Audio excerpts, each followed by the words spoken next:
is that manufacturing excellence in this space, whether we like it or not, it exists only in China.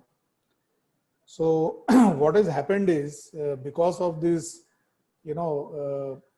fascination with global supply chain being outsourced to China, we have actually given away all our strengths. The cost and the convenience of the China model, it simply lulled us into, kind of complacency. In a way, we have retraced what we used to do 30 years back. And now we are trying to, get back into this race. So right from design, so we did some 3D printing. We tried to do some, networked machines so that intelligence component comes to us as data, and those analytics are reapplied on the machines. One is this whole industrial 4.0. We are at a nascent stage, right? I mean, not just in India, but globally. We're hardly a decade into what we're calling industrial 4.0.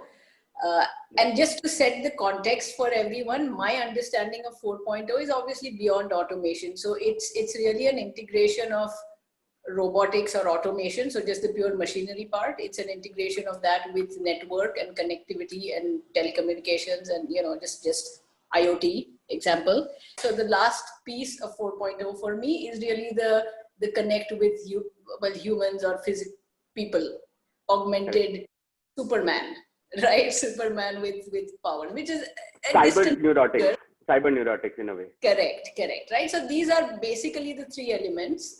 So we are at a very nascent stage. We are in a manufacturing space, and again, globally or maybe in India, in both places, we are just about getting to AI and getting into predictive models of whether it's servicing or machine maintenance. So there's a lot to do.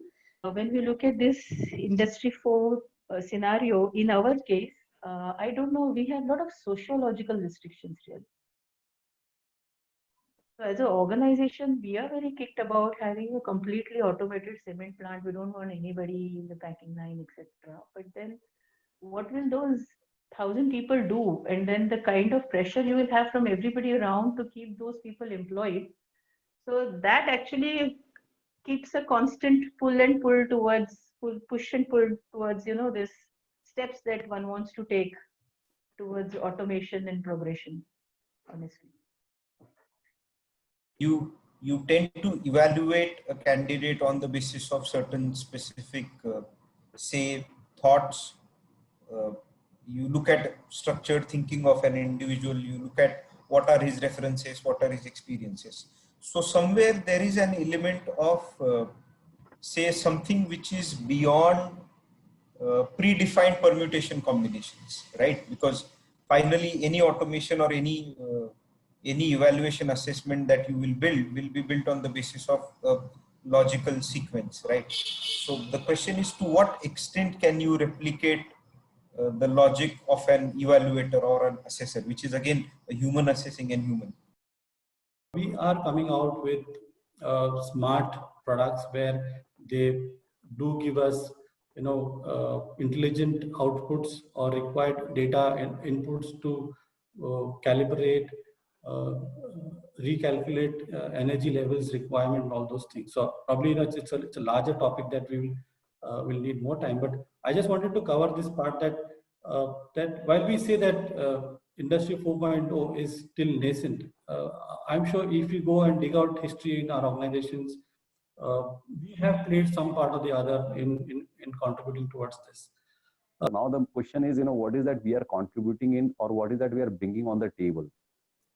This is the one hard question, and most of the management is asking, what is that you can do for the technological upgradation, so that I need less intervention or the less interaction from the people.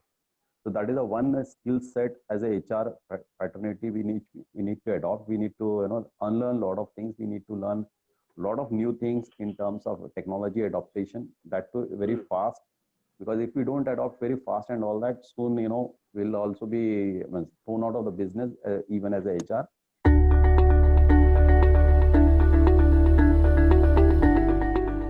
the company culture, the rebuilding of the company culture, how we can visit that area. So a lot of learnings we have that, and to take this forward onto the technological front, we explored by creating an innovation cell in my company. And we have tied up with the technical colleges and B schools. Like fortunately in Nagpur, we have the VNIT, that is the earlier Regional Engineering College, the Vishweshwarya Regional Engineering College, Nagpur. And the MTech students, what we have given them as a project, particularly onto the IoT, RPA, blockchain development, which has given some kind of eye-opening for our kind of B2B segment. And the output is pretty very good in this area. Today's youngsters, nobody will deny, say no if you tell them you have opportunity to do something unique no one has done before. So if they're going to get to experiment on the job, get to experiment and get paid for that, they'll be more than willing to join. So I think what is required really is the clarity at the organization level in terms of what we want to do, and then the required steps and strategies, etc., could be put in place. That should not be a problem. All our employees, which we call them members, would be graduates, either a diploma or a graduate as such.